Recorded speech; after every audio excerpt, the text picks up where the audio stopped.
आज आम राज्य एक गंभीर एवं जटिल परिस्थिति भितर गति करुच्ची।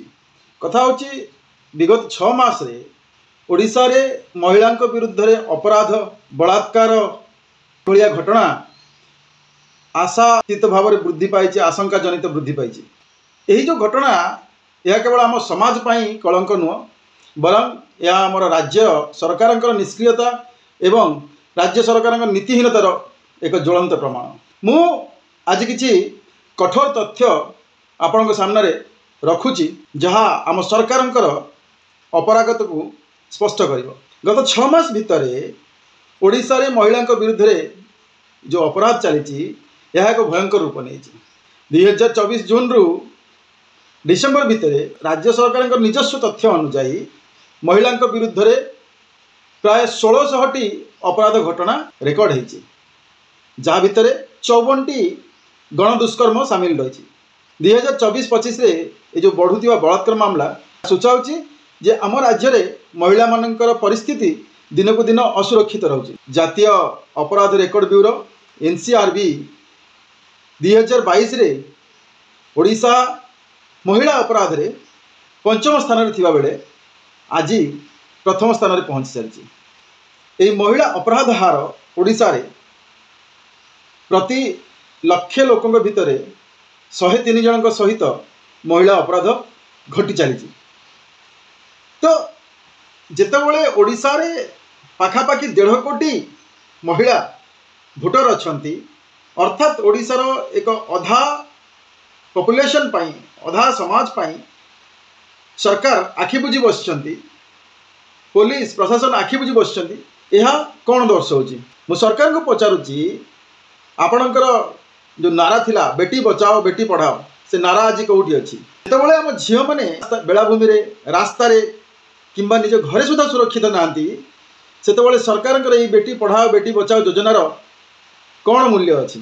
राज्य सरकार तरफ मुख्यमंत्री मोहन माझी दाबी करुछंती जे राज्य में अपराध ह्रास पाई, किंतु तथ्य तो अन्य कथा कहूँ।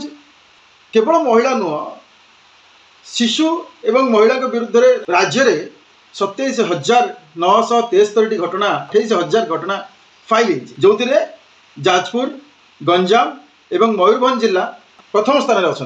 आमर राष्ट्रपति महिला आदिवासी, मुख्यमंत्री आदिवासी, किंतु आपण मैंने देखु मयूरभंज जिले में एक आदिवासी प्रवण जिले में ये महिला असुरक्षा ये वृद्धि पाई।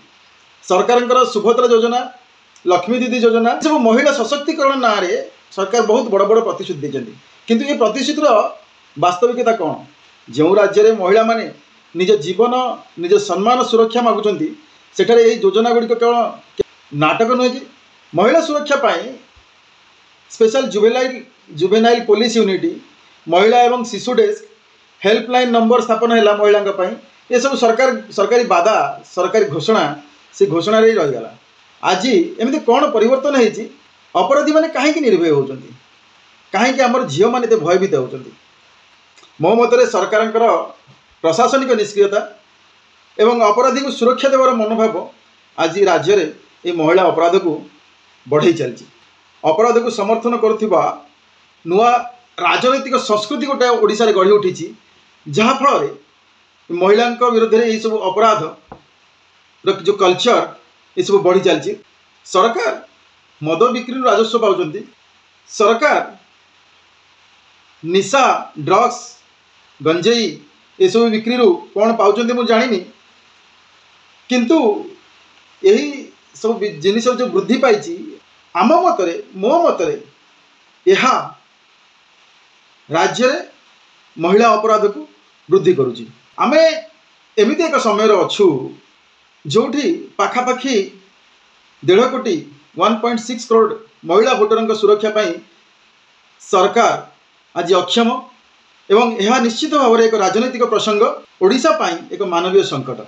ओडिशा लोकदल तरफ आम सरकार को दाबी करुचु जे एक हाउस कमिटी गठन करी अपराधी विरुद्ध दृढ़ कार्यानुष्ठान नि जाऊ एवं महिला सुरक्षा पाई अधिक पुलिस पेट्रोलिंग एवं सचेतनता कार्यक्रम आरंभ करा जाऊ। वर्तमान समय आसी सरकार ये सब वृथा नाराबाजी छाड़ी प्रकृत में महिला अस्मिता ओडिया अस्मिता राज्य रे आईन कानून रो स्थापन ए दिगरे सरकार चिंता करंतु कार्यकारी करंतु।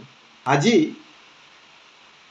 केवल महिला असुरक्षित असम्मानित एक कहले हेनी विश्व स्तर रे ओडिशा रे जो महिला ऊपर जो परिस्थिति तार डिंडिम बाजुची ओडिशा बाहर भारत रे एवं भारत बाहर रहउथिबा ओडिया मानकर सम्मान प्रश्न उठी।